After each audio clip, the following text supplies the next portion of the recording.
चलो बेटा डिस्कस करते हैं मेटल नॉन मेटल में, मतलब chapter number 3 metal non metal में हम लोग डिस्कस करते हैं कि जो मेटल्स हैं वो वाटर के साथ में किस किस तरीके से रिएक्ट करते हैं। जैसे कि आप जानते हो ये हमारी रिएक्टिविटी सीरीज़ है, ठीक है। इसमें हमारा जो टॉप मोस्ट जो सबसे ऊपर वाली पोजीशन पे है वो है सोडियम और पोटेशियम, ठीक है।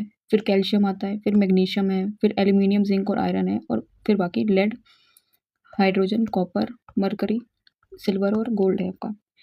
इसमें क्या है कि मेटल जो होते हैं वो अलग अलग तरीके से अलग अलग तरह के वाटर के साथ में रिएक्ट करते हैं। सबसे पहले बात करेंगे तो जो रिएक्टिविटी सीरीज में सबसे टॉप पर है वो है सोडियम और पोटेशियम, ठीक है। तो जो पोटेशियम और सोडियम है वो हाईली रिएक्टिव होते हैं, बहुत ज़्यादा रिएक्टिव होते हैं, और वो जो रिएक्ट करते हैं वो कोल्ड वाटर के साथ में रिएक्ट करते हैं। इसके बाद बारी आती है कैल्शियम की। कैल्शियम भी कोल्ड वाटर के साथ रिएक्ट तो करता है, पर उसका जो रिएक्शन होता है वो सोडियम और पोटेशियम के कंपेयर में लेस रिएक्टिव होता है, ठीक है। ये वाले जो होते हैं ये हाईली रिएक्टिव होते हैं,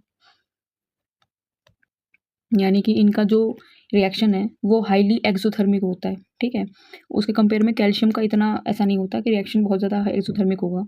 इसके बाद मैग्नीशियम आता है, पर जो मैग्नीशियम है वो हॉट वाटर के साथ में रिएक्ट करता है।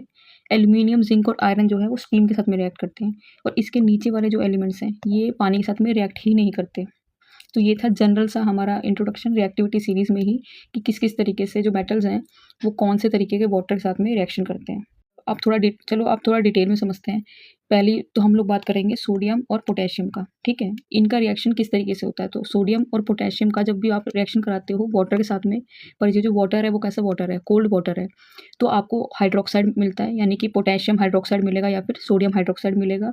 साथ में ही हाइड्रोजन गैस रिलीज होगी, और बहुत इंपॉर्टेंट चीज़, बहुत ज़्यादा अमाउंट में हीट रिलीज होगी इस रिएक्शन में, ठीक है। ये बहुत ज़्यादा वॉलेंट रिएक्शन है, यानी कि हाईली एक्सोथर्मिक रिएक्शन होता है, यानी कि जो हीट रिलीज होगी बहुत ज़्यादा होती है।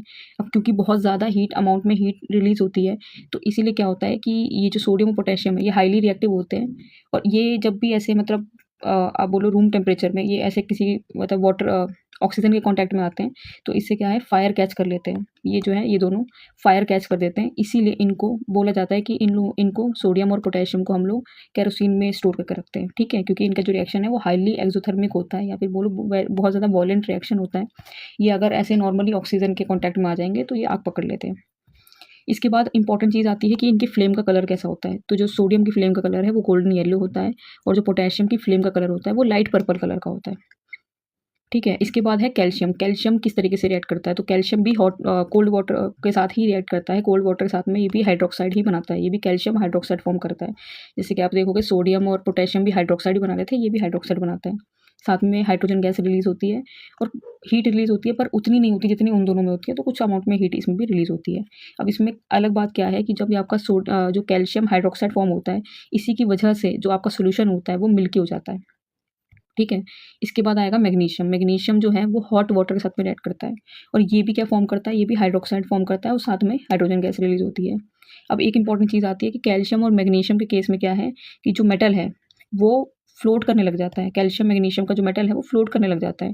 क्यों फ्लोट करने लग जाता है, क्योंकि bubbles of hydrogen gas release होते हैं इसमें, ठीक है, और वो उसकी सरफेस से चिपक जाते हैं, इसलिए वो ऊपर की तरफ फ्लोट करने लग जाता है। तो ये इसमें इंपॉर्टेंट चीज़ है किसके लिए, कैल्शियम और मैग्नीशियम के लिए। इसके बाद आएंगे एल्यूमिनियम, जिंक और आयरन। ये जो तीनों के तीनों हैं, ये तीनों के तीनों स्टीम के साथ में रिएक्ट करते हैं, ठीक है। ये तीनों के तीनों मतलब हॉट वाटर कोल्ड वाटर कुछ नहीं, ये स्टीम के साथ में रिएक्ट करते हैं।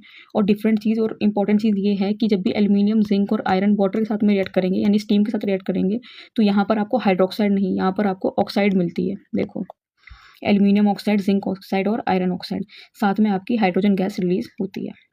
तो आपको इंपॉर्टेंट एक चीज़ याद रखनी है कि जो हमारे ये सारे थे यहाँ से लेके यहाँ तक, ये सारे के सारे आपके हाइड्रोक्साइड फॉर्म करते हैं। ये सारे के सारे आपके हाइड्रोक्साइड को फॉर्म करते हैं, ठीक है, हाइड्रोक्साइड फॉर्म करते हैं। पर जहाँ पर बात आती है इन दोनों इनकी, ये आपके ऑक्साइड फॉर्म करते हैं, ठीक है।